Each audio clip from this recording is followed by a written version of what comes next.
By the end of this month, by law, the Pentagon is required to tell the public what it knows about UFOs. We're hearing the report is coming out on or about June 25th. Yesterday, someone at the Pentagon gave an early read on the report to the New York Times. In that story, we learned the Pentagon cannot say that UFOs are from a different solar system, but they can't say they're not. They can't say they're from China or Russia, but they can't say they're not. Doesn't sound like they can say much of anything. Lou Elizondo is a longtime Pentagon official. For years, he oversaw investigations at the U.S. government into UFOs. He's left now. He and his organization Skyfort have obtained a government document that proves the advanced Tic Tac UFO has been tracked by American military intel services for at least 70 years. That's much earlier than we thought. Lou Elizondo joins us tonight. Lou, thanks so much for coming on. Tucker, always a privilege. Thank you. Thank you. I want to ask you about this document first before I ask you about the upcoming report. What does this document you've obtained show us?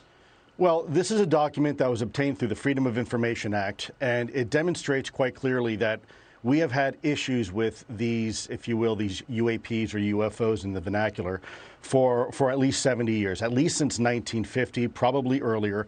And this is official U.S. government correspondence. This isn't some eyewitness report from a civilian.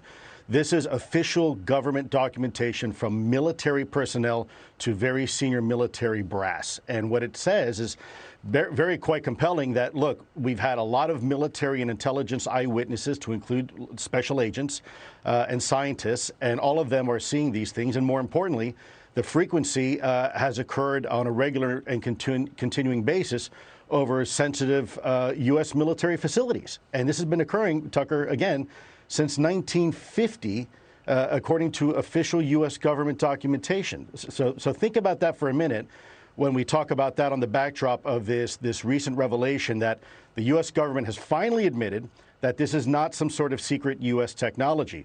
Well, okay, that's great. We already knew that.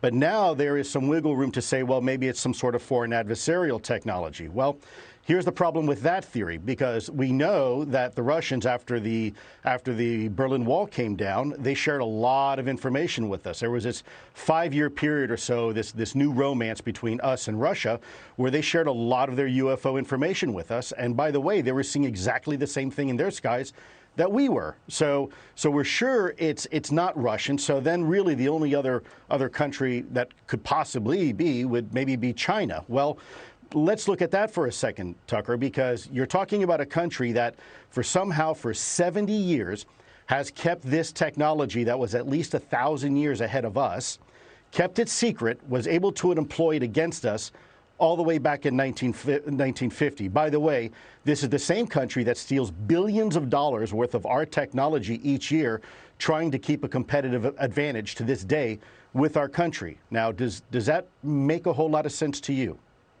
No. It does. I mean, there were famines in China 70 years ago. Quickly, there seems to be some connection, anecdotally there is, between these objects and nuclear reactors, nuclear warheads, nuclear-powered vehicles, submarines and warships.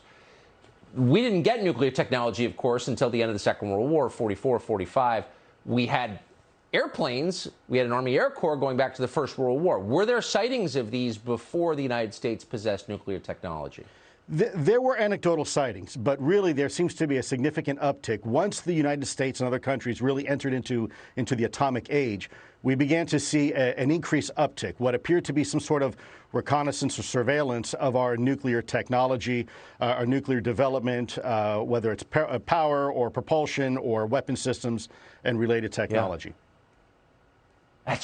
It's amazing. It's a tantalizing suggestion. I'm not sure what it means, but I think it's interesting as hell. Lou Elizondo, I appreciate your coming on tonight. I hope we see you soon. Always a pleasure.